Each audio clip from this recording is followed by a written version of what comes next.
Ladies and gentlemen, welcome back to the Talk Scottish Football Podcast, episode 19 now. It's back to normal here, David. It's just me and you. Yes. After a very successful podcast during the week. I mean, that was quite a surreal experience, huh? Yeah, that was probably the best thing. I mean, well, definitely the best thing I've done in my short time on YouTube so far. But yeah, it was great. Derek Gray was absolutely fantastic. What a guy! Great guest, and some proper interesting chat. You know, to be honest, it exceeded my expectations how good it was. I knew it was going to be good, but yeah, it was fantastic. The reaction was great. The feedback was fantastic. Exactly, and, yeah. Some amazing feedback. I mean, the video done the rounds. We also had Big Darryl Curry giving it an old retweet, and even Chris Sutton dropped a like. I mean, who knows? Maybe the future is even brighter for Talk Scottish Football. Oh, I hope so. We just need to wait and see. But I mean, we're not done with the interesting conversation. If we're talking interesting stuff, then it starts here. The league season in Scotland is officially over. It is finito. Celtic have been crowned champions of the top flight. Hearts have been relegated, and a day which is filled with nothing but joy, humour, and absolute a jubilation for myself. How are you feeling, David, that the season has been, called to its untimely ending? Just a bit meh, to be honest. I'm not really fussed one way or another, to be honest. I said to you this morning, I don't really know what I think just yet, so I'm kind of making this all up as I go along. I don't really have any strong feeling one way or the other just now. I think, especially for you as a Pars fan, the season was kind of, let's be honest, it was over. It was over weeks ago, so... Weeks ago, the call was given for League 1, League 2, and the Championship, that it was pretty much done. So the news doesn't so much affect you as a fan. No. Of your club, but in general for Scottish football, I believe firmly that this was, for a long time now, for 2-3 weeks, the only way it was ever going to go. Despite what we all wanted, it was pretty much a foregone conclusion for what was going to happen to the Scottish game.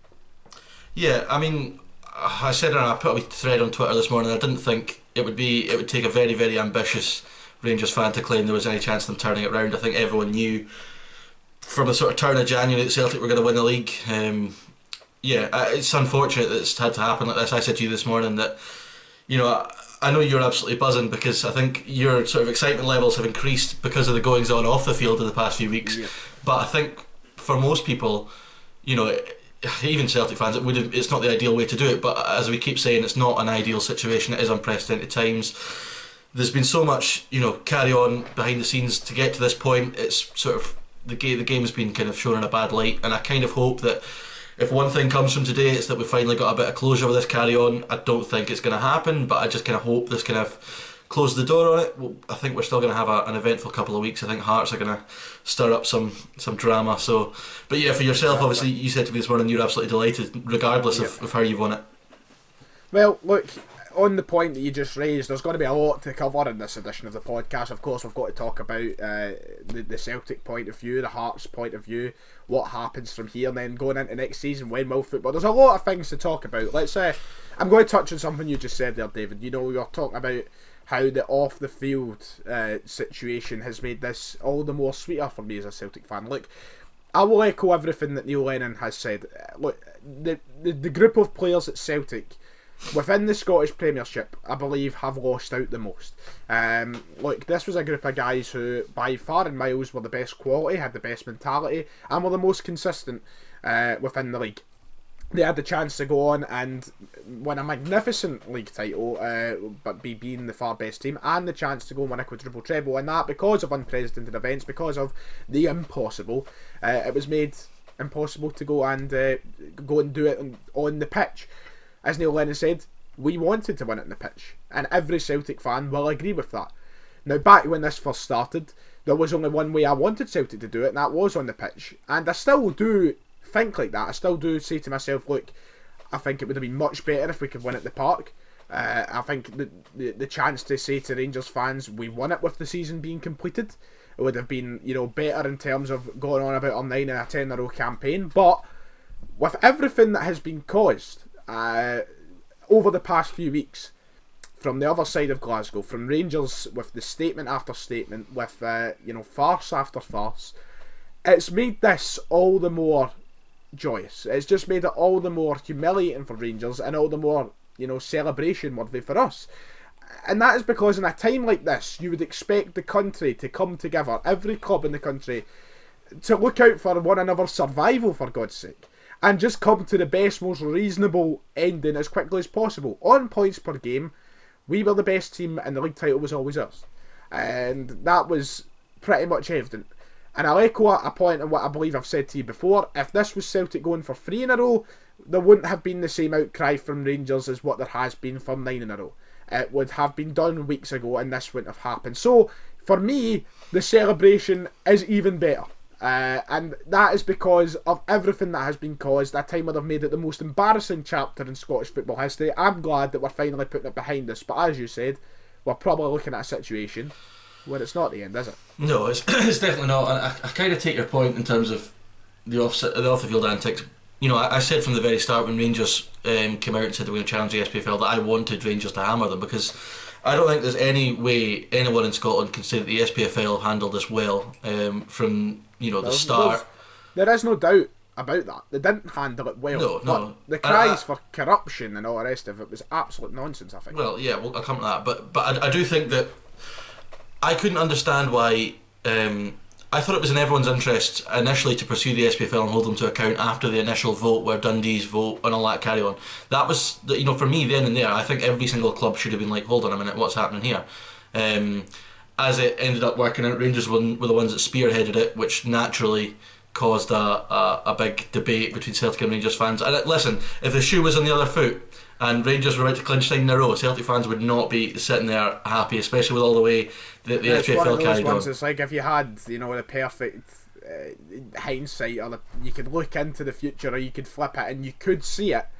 Very much easier for me to sit here and say I wouldn't challenge it. I'd think Rangers would deserve a title. Realistically, would I think like that? It's hard to tell. Yeah, of course. But I don't think. I think if every Celtic fan was being honest with themselves, if they were a Rangers fan just now, they'd be absolutely fuming. Maybe not so much with the fact that Celtic won the league title, because I think a lot of Rangers fans have probably accepted that was going to happen anyway. But the fact that, I just think that I think it would have been class if Celtic and Rangers had gone. If Celtic had gone, right, yeah, the SPFL have made an arse of this, we need to find out what the story was, let's investigate it. I don't think Celtic needed to sacrifice their ambition for the title and their belief that they should have been awarded the title, but I think that, from the start it was clear that it was going to be Rangers versus the world, and if it's Rangers and Hearts against the SPFL, there's only one side that Celtic fans are going to take. I think that, just to quickly, I'll let you finish that moment, just to come back on the point that you brought up about, Celtic fans and Rangers fans, blah blah. At the same time, do you not think there is some sort of? You look at the rest of Europe. France have called their season over. They've given the title to PSG. The same's happened in Belgium, and most likely is going to happen at a lot more of the major divisions over in mainland Europe. Do you not think at that point, when there has been such a gap in those divisions, that we have to follow suit? Why should our league be separate and differentiated from the others? Do you get what I'm trying to say? Yeah, I totally understand. I totally get the argument that it would have been in the best interests, and this is why a lot of clubs didn't vote for Rangers' investigation. In my opinion, I think that a lot of them thought, right, regardless of what's happened, let's just put this behind us and move on, because ultimately it's not that important just now. I think that is the argument that a lot of clubs would have had for voting against the investigation, which is why I said at the start of the programme I'm not that strongly opinionated either way. I can take points from both sides in terms of this whole situation. But just come back to what you said about other leagues.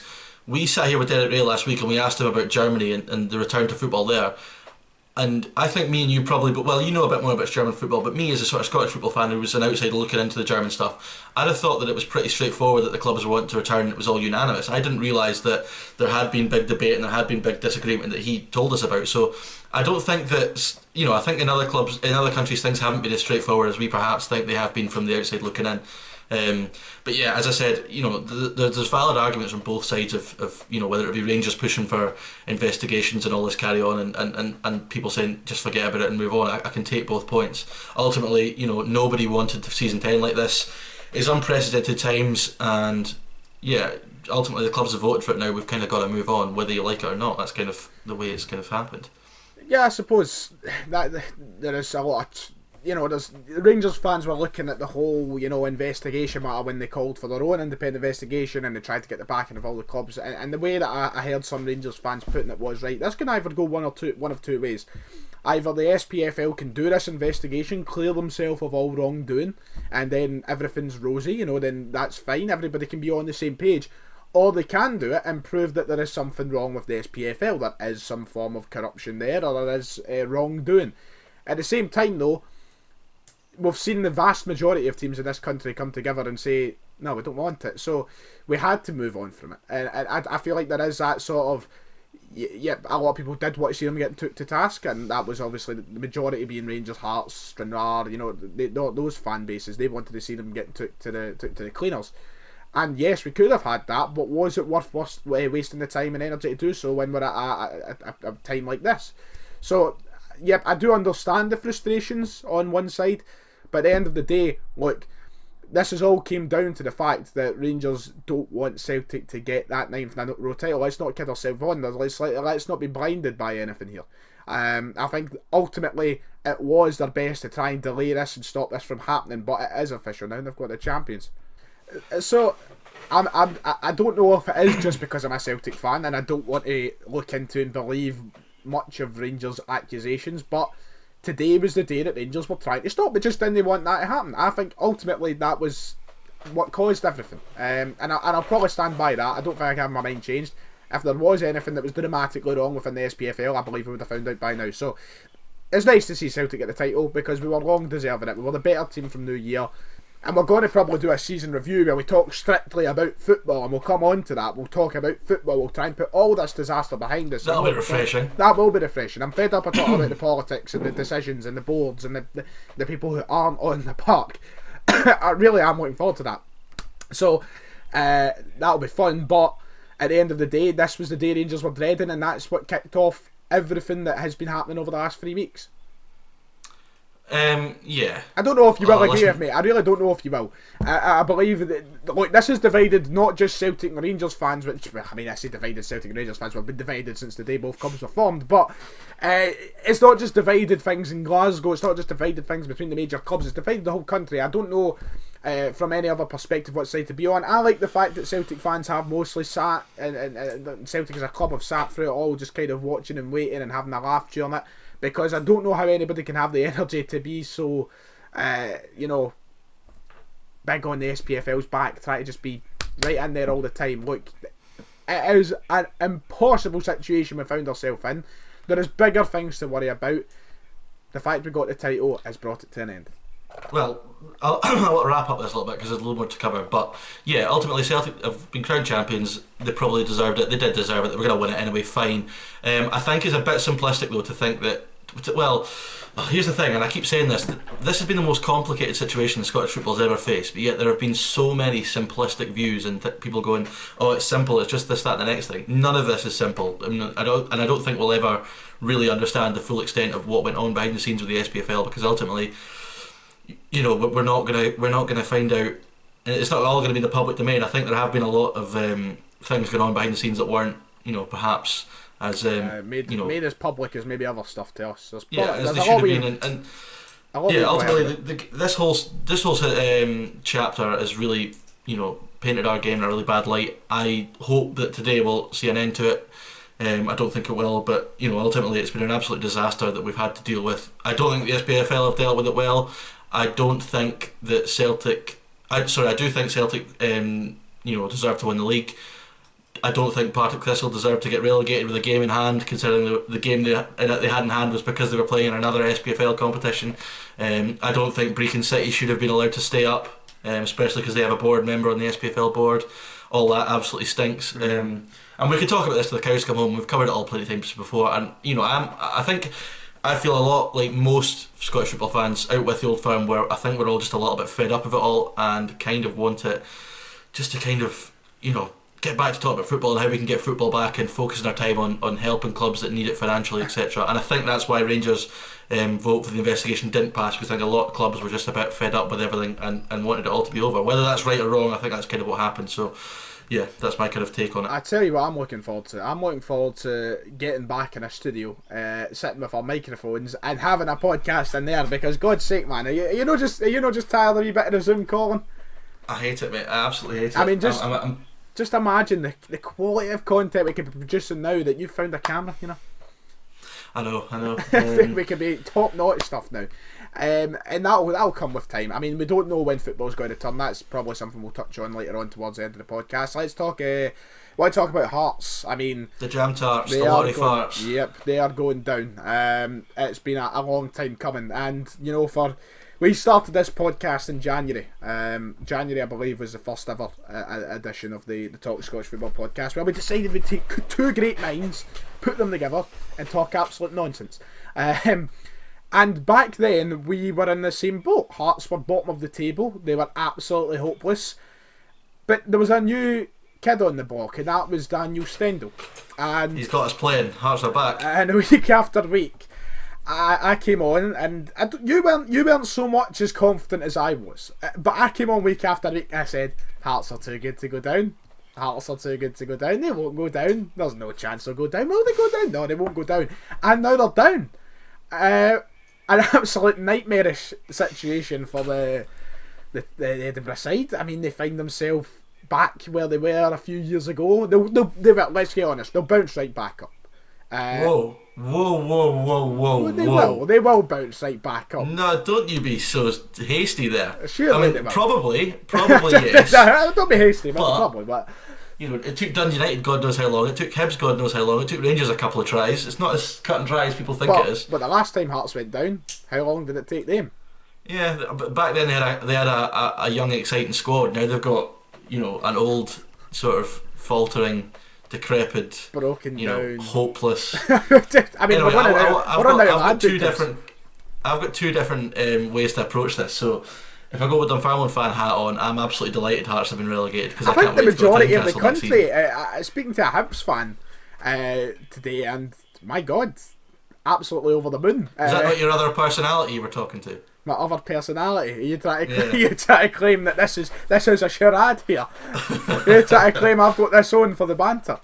Can't afford the bus fare to Leith, I'm telling you. Away you go. Oh, look, I'd be welcoming Leith. They'd love me.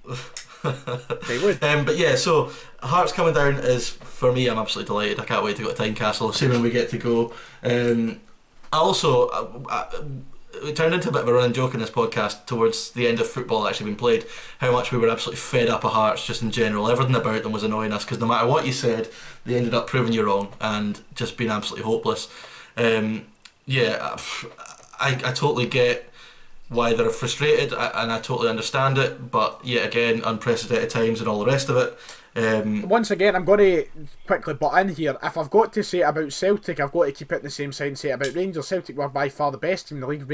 Hearts were by far the worst team in the league. So, rightfully, well, they weren't by far. What was the gap? It was only a couple of points. Was it not like 5-6 points? See, this is the thing. It's been so long since we had any football. I actually haven't looked at the league table in such a long time. Look, if you go on once again, we're judging things on the points per game basis.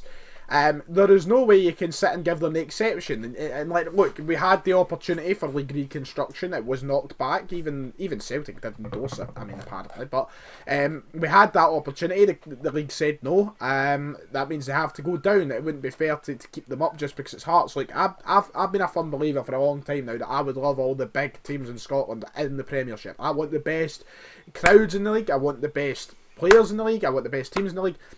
I want something to make the league as big an attraction as possible, and ultimately, when you've got 4 Edinburgh derbies a season, it's as big as having the 4 Old Firm games a season. It's a fantastic. Did you watch the Edinburgh derbies last season? They were absolutely honking, man. Yep, right. Let's take away from the fact that both teams have been a bit of a state for the last year or so, but nonetheless, as Derek said, one of the best games to watch as a Scottish football fan. It is, despite them being quite torrid over the past couple.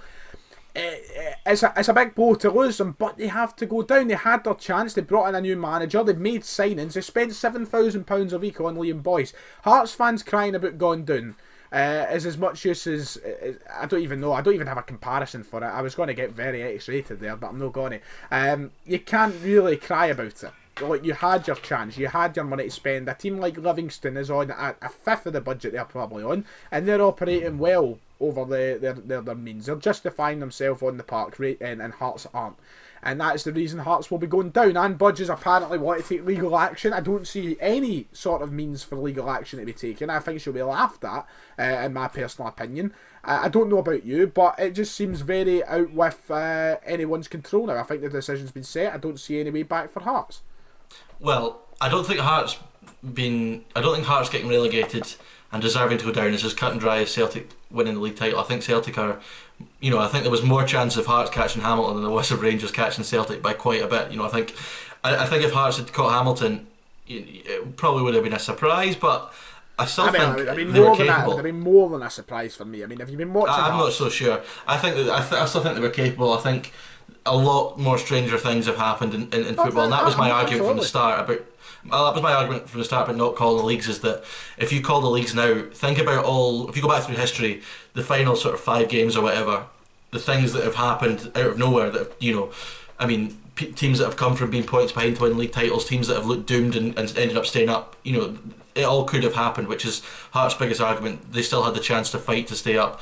But ultimately, and I said it this morning on Twitter, I'm a little bit of the mindset now that Anne Budge has got to stop looking for someone to blame and start looking at herself and take some responsibility for the absolute mess that her club have been in on the park in the past 18 months. They made the Scottish Cup final last year, but that masked over the fact that they were hopeless for a large part of last season as well. Yep. The whole mess with Craig Levein and Austin McPhee was a disgrace to the football club.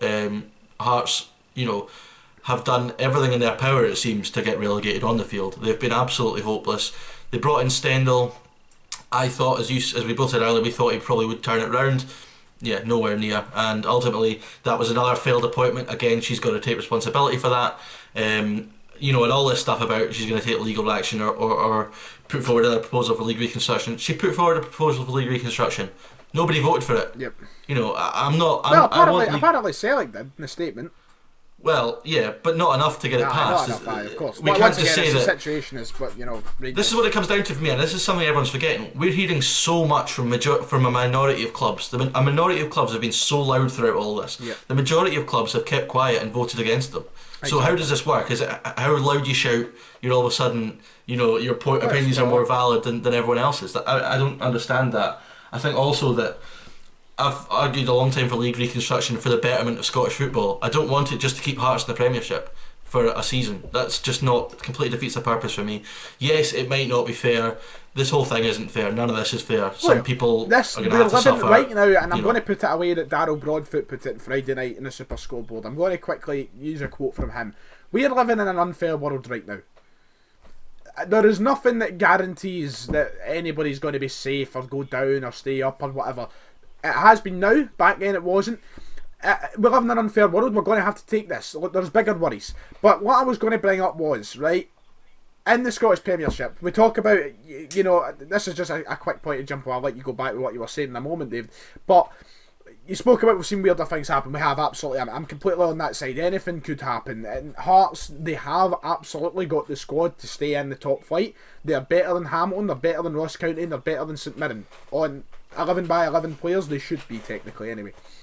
But Hearts sitting 5 points behind Hamilton Academical. Hamilton had not been beaten in their last 4 Premiership games. Now, for me, Hearts have to go down. I don't think. But just to counter that point really quickly, what are the odds of Hamilton going 5 unbeaten? That would just, that's what are the odds? Far cry, but what are the right? So when we get to the split, right? When we get to that 33 game mark, and there's 5 games to go. Are you fancying Hearts in those 5 games after the season they've had? I'm not saying that I fancied them to stay up, but I'm saying that I can understand why they've deserved why they think they deserve the chance. That's what I'm saying. I think Hearts would have gone down. I will say I understand the frustrations, absolutely. But you look at a team like Partick Thistle, they've been forced to go down.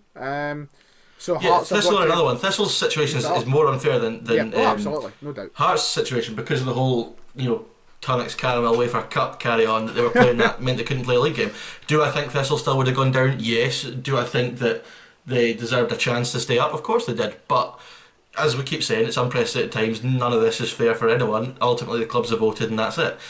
Stranraer as well. Stranraer were miles off it, to be fair. There was no chance of them staying up. Brecon, and as we said earlier, Brecon's the one that absolutely stinks for me, because you've got Kelty and Brora, who I think both would have beaten Brecon to come up this year. And neither of them are going to get the chance, which is a bit of a disgrace in my opinion, because ultimately Brecon were a long way adrift at the bottom, and the fact that they've got an SPFL board member and they're the only SPFL club that have been spared relegation is a bit bizarre to me.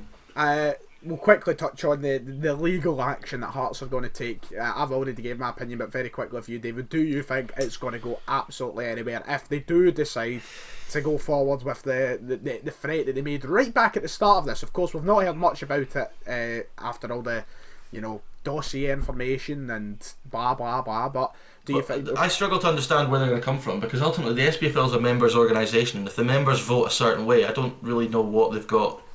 I don't think they've got a leg to stand on, and I think, as you said, they mentioned this right at the start, and so did Partick Thistle, and they backed down with legal action.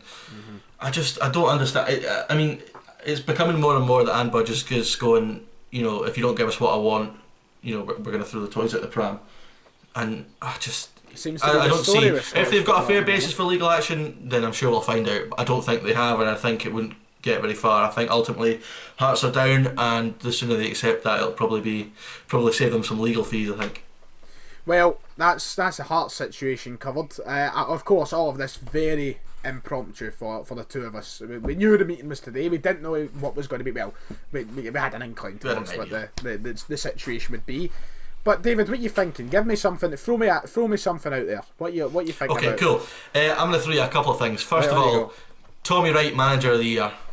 Tommy Wright, manager of the year. I think he's definitely up there for me. There's two standouts for me. Tommy Wright and Stephen Robinson are the two standouts for me. I think there's three standouts for me. Neil Francis Lennon. Well, I mean, well, of course. I mean, you can't. Why'd you have to say it like that?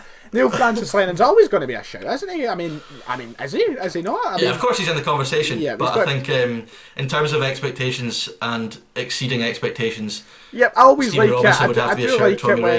I like it when a lesser manager goes and wins the.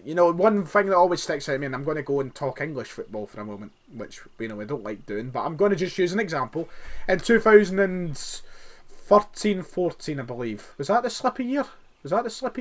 Tony Pulis won Manager of the Year for what he managed to do with Crystal Palace, and I was absolutely chuffed that he'd done that. I thought it was fantastic. So yes, I always... What did he do with Crystal Palace? He saved them. Yeah, do you not remember? Oh, that's right. I think they didn't win a game until like 11 games into the season. They were rock bottom. They were on course to breaking the Derby County's record. Then Pulis comes in and finishes 11 for them. Absolutely superb season for Tony Pulis then with Crystal Palace.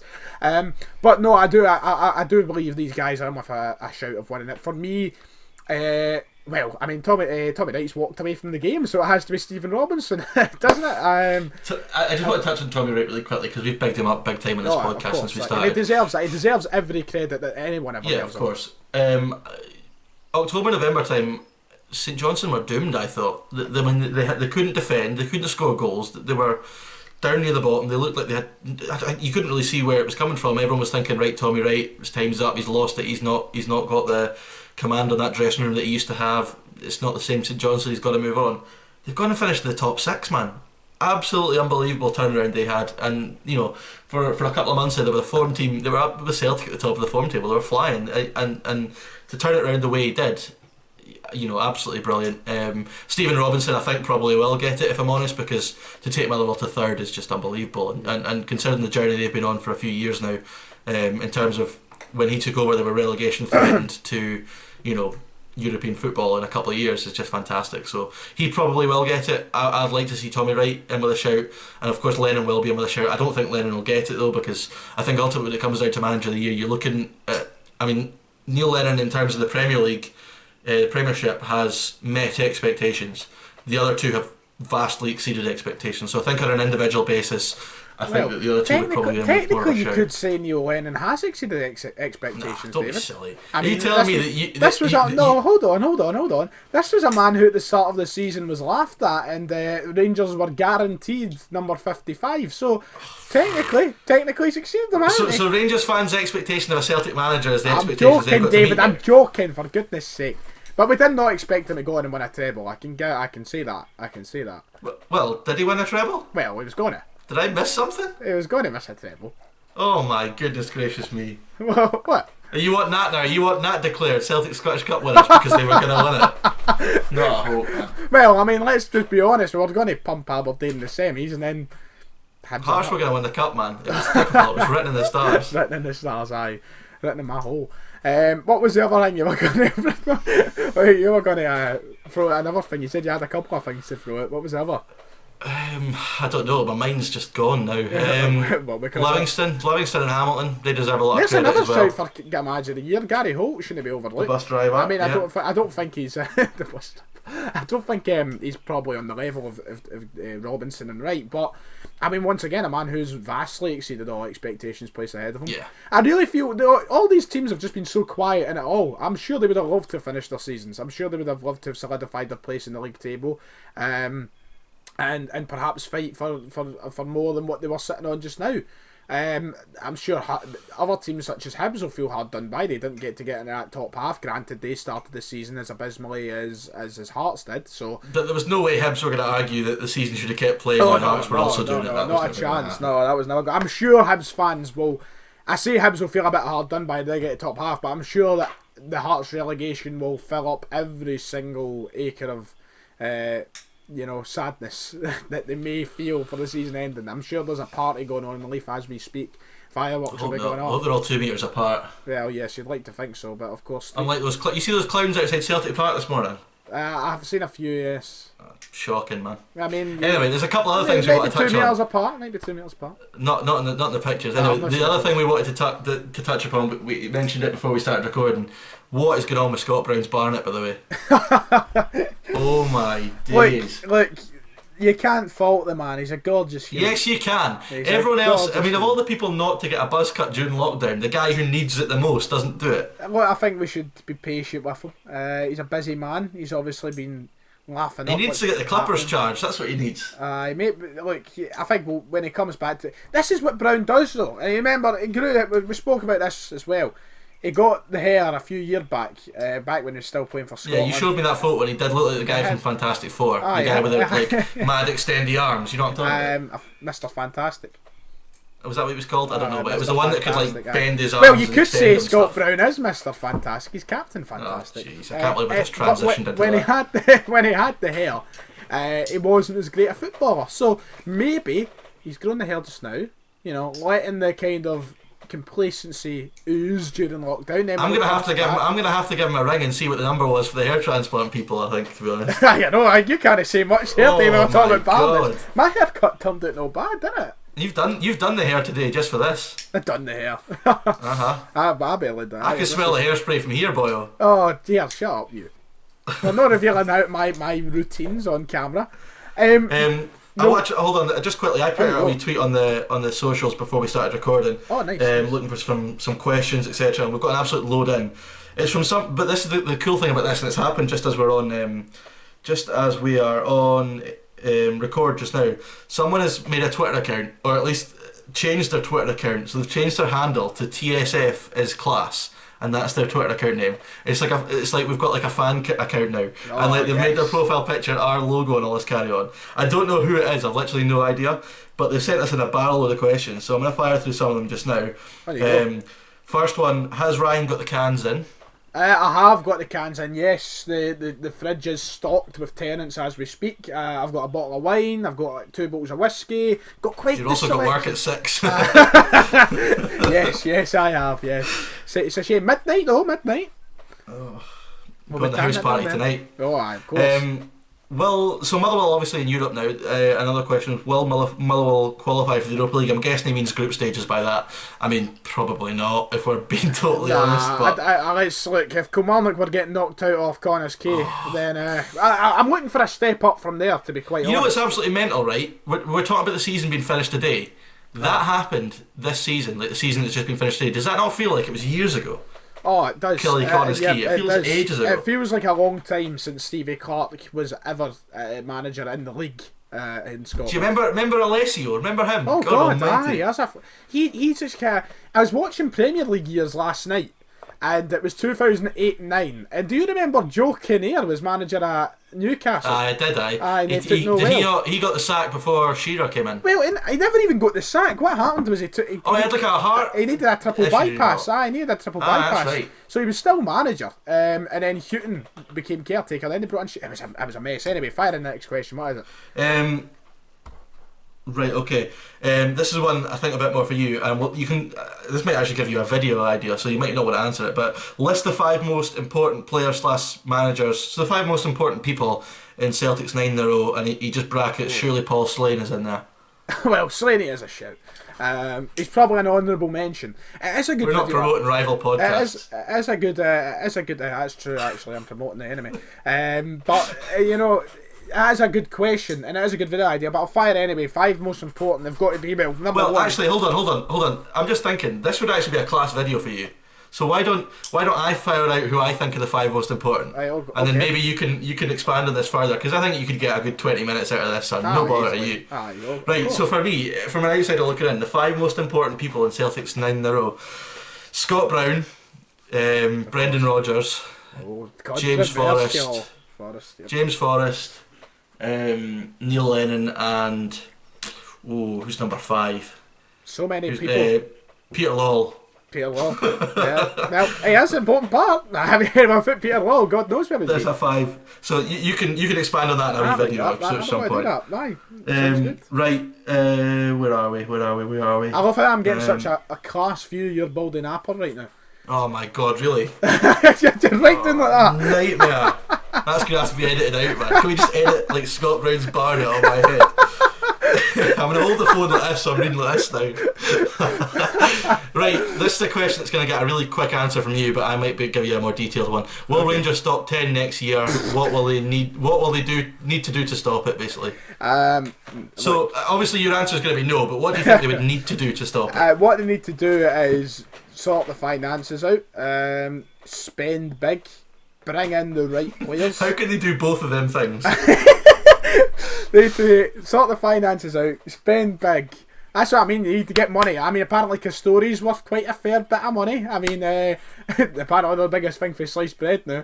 But oh my God, we need to talk about that as well. Oh God, aye. So do you know what? Look, ultimately they need to sign smart, and they need to give their players a bit up there. Pardon the French. And I'll put a bleep in.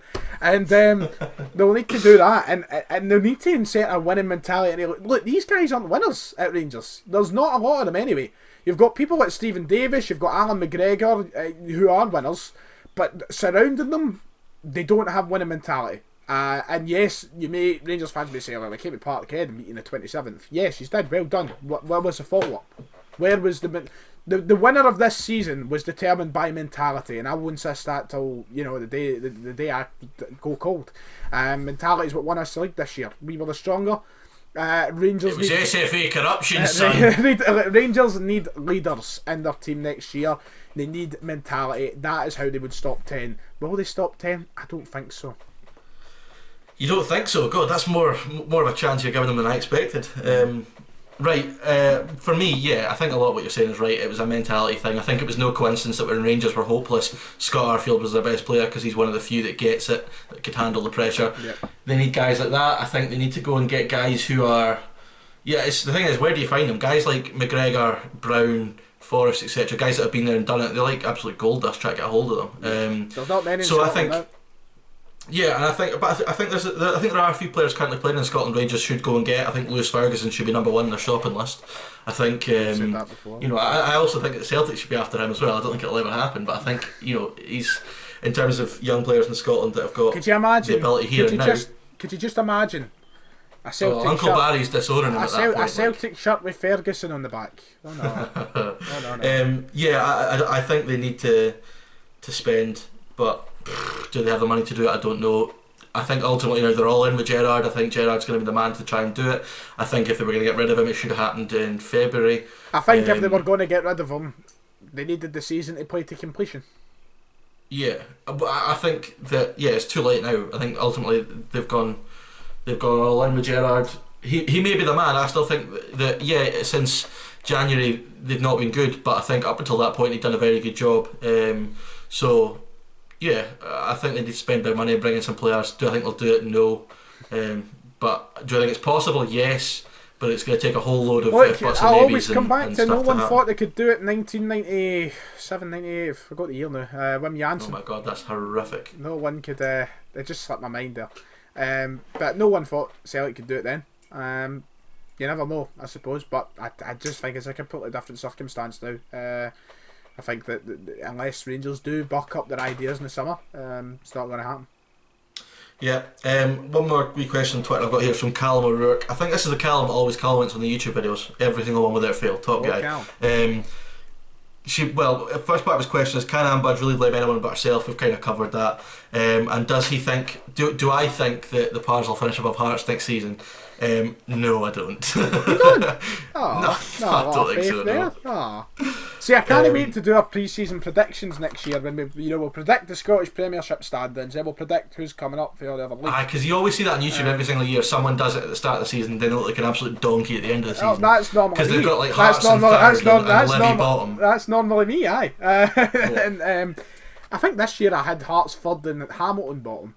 But Levy weren't far. Never put Aki's bottom, man. Aki's can survive anything. I've learnt that lesson 3 years in a row and I still do it. I really, actually, just really quickly on Aki's, because I think me and you over the years have been a bit more, amongst ourselves. We've not been too fond of Aki's. I think you're still in that boat. I've warmed to them big time this year. I think a lot of mainly just doing some of the media stuff, knowing a few people who are Hamilton fans and stuff. I've warmed to. I love the idea that ultimately every single season everyone writes them off and wants them to fail, and they keep staying up, because it must be the most easy motivation in the world if you're a Hamilton player, because if everyone's writing you off, it's easy to motivate yourself to stay up. And yes, they've done it again. Will they ever get relegated? No. I think they're going to be there forever. But yeah, well done to Hamilton. They definitely deserve to stay up, I think. Well, is that the questions done? We've got the questions. I've decided I want to end today's podcast. I know it's a bit we never discussed. We need to do Castor first, or how you pronounce it. That's fine. There was 2 things I wanted to talk about very briefly before I went on to how I want to end things. I want to have a bit of fun, and I'm just going to drop this on you. You don't know what it is. You're going to be surprised. But we'll quickly, before we go to Castor, just a quick prediction. Let's throw it out there. When do you think football's returning? What, in Scotland? Yeah, so we've been told that there's no chance of returning in July, so we can write off pre-season starting in July. I don't think you're going to get a Scottish football fan in a stadium. Stadium in 2020. 2021 till we're back in the stadiums. Absolutely no doubt about that.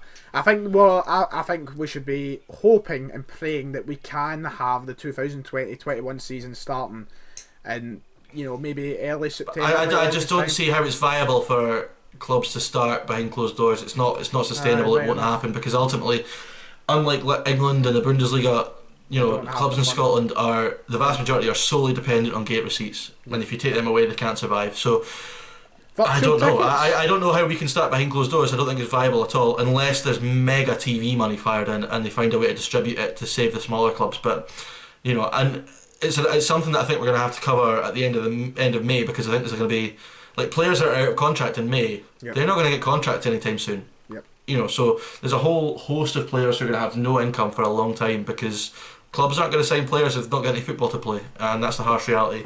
I don't think we're going to have fans in stadiums in 2020. I'd be surprised if we do, and I can't see any way that we start behind closed doors, because it's just not sustainable for a lot of clubs. So I don't know why you thought that was fun, because that definitely wasn't fun. No, that's not fun. That's not a fun way I want to end this. No, I'm going something else. Jesus, don't jump at me. Okay.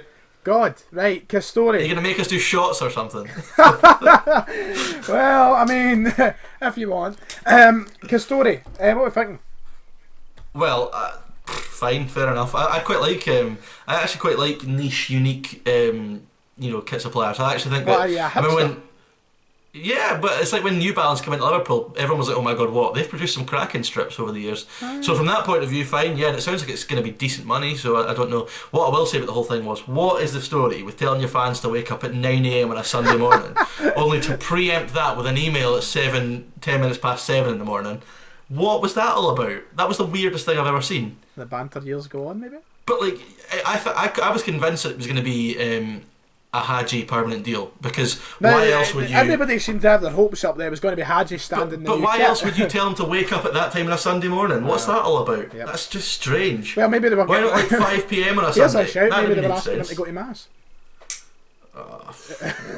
That's controversial.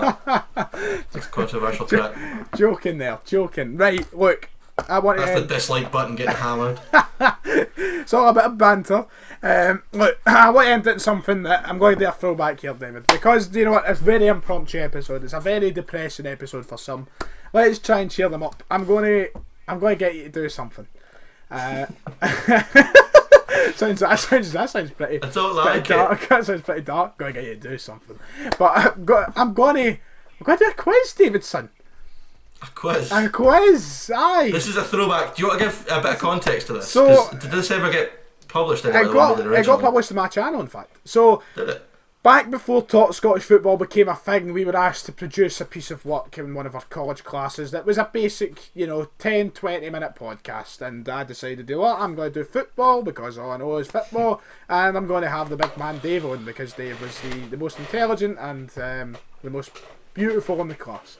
Murdo's not having that one, is he? But so I thought to myself, do that for a bit of fun. We'll throw in a quiz at the end. So I'm doing a throwback, and we're going to do a wee quiz, a Talk Scottish Football quiz, because you know what? We don't know how many podcasts we've got left this season. So let's try and have some fun towards the end. We've got none left this season, do we? So pretty much, we'll do the season review, I suppose. yeah. But right, David, I have got a list of, just check, 10 general knowledge questions for Scottish football. I hope it's this season. Have you prepared this as we've been recording? You didn't tell me about this. Yes, I'm prepared. Are you ready, son? To finish off it. See, I've not done my revision. I'm going to get shown up here. How But many okay, fire you on. can get? Okay, right. Your questions start now. Which current Premiership club has never won the Scottish Cup or League Cup? Oh, dearie me. Is it Hamilton? It is Hamilton, correct. Good start. Who has picked up the most yellow cards in the Premiership this season? I think I know this. Is it Gary Dicker? Oh, you're close. It's Liam Donnelly. You are close. Oh, I didn't know with that Dicker. actually. I should have thought about that. Unlucky. How many teams have City in their name in the SPFL? All 42. He's sitting there. He's thinking. It's a tough one. I mean, there's a lot of teams to go through. I think there's just 3: Brecon, Elgin, and Edinburgh. You'd be spot on. It is only 3. You got that right as there. well. Good showing so far, son. Knows the stuff. Who has who has the most clean sheets in League One this season? Oh, mate, I don't focus on that Seaside lead that Falkirk are in. Is it? Here's just Talk Scottish Football. I might be bigging up these leagues. Yeah, but any chance to get a dig at Falkirk? Is it Robbie Much? It is Robbie Much, correct. You've got 3 out of 4 so far, and you could have had 4 out of 4 if you went with Liam Donnelly. Who has the most assists in League 2 this season? Oh, is it? I don't know. Declan Glass? No, it's Jamie Masson of Cove Rangers. Well, I knew it was a Cove player. Right, you weren't far away. Question 6. Celtic hold the record for the most consecutive appearances in a League Cup final, but how many was it? Oh, was it not like 14? Oh, you got it spot on. There you go. 14. What a shout, son. There you go. Good guess. That's what you've got. 4 out of 6 so far. Who are Glasgow City due to play in their Women's Champions League quarter final? Oh my god. Do you want a clue? Because it is quite hard. I know we don't really keep up with women's football. All respect to them, but we don't really. It's a German side.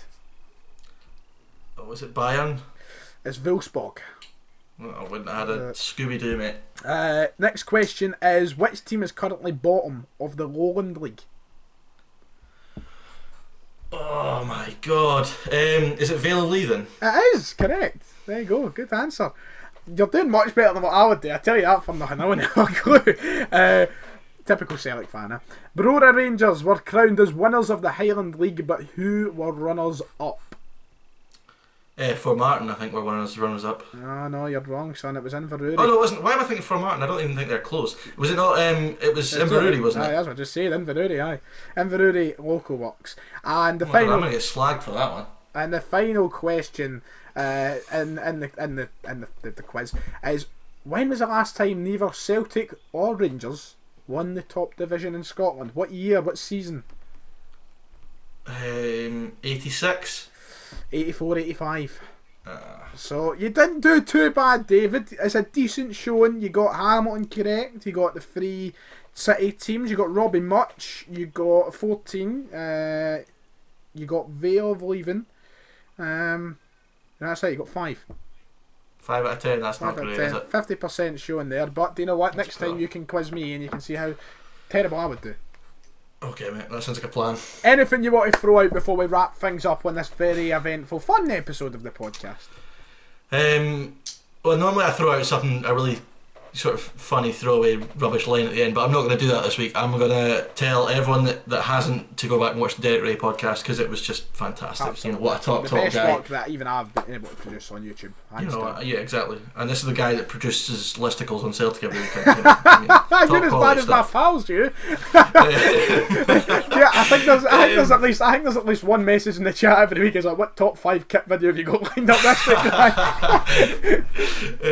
Right, yeah. So go and check that. It was absolutely fantastic. Can't talk highly of Derek. What a top guy. And you know, hopefully we'll do some work with him again in the future. You never know. Yep. But yeah, go and check that out. And also, we're going to be on Spotify as well. Oh, aye. I forgot to say that at the start of the pod. I'll put a clip in at the start saying watching, but we've got ourselves on Spotify. Make sure to listen to that. Download whatever you have to do. You can listen while on a jog or whatever. That's always nice. Yeah. That sort of thing. Thank you, David. Right, anyway, you know what to do. Like, subscribe, support the podcast, share it out if you have been listening. I hope you have enjoyed. Celtic are champions, ladies and gentlemen. And aye, we'll see you all next time.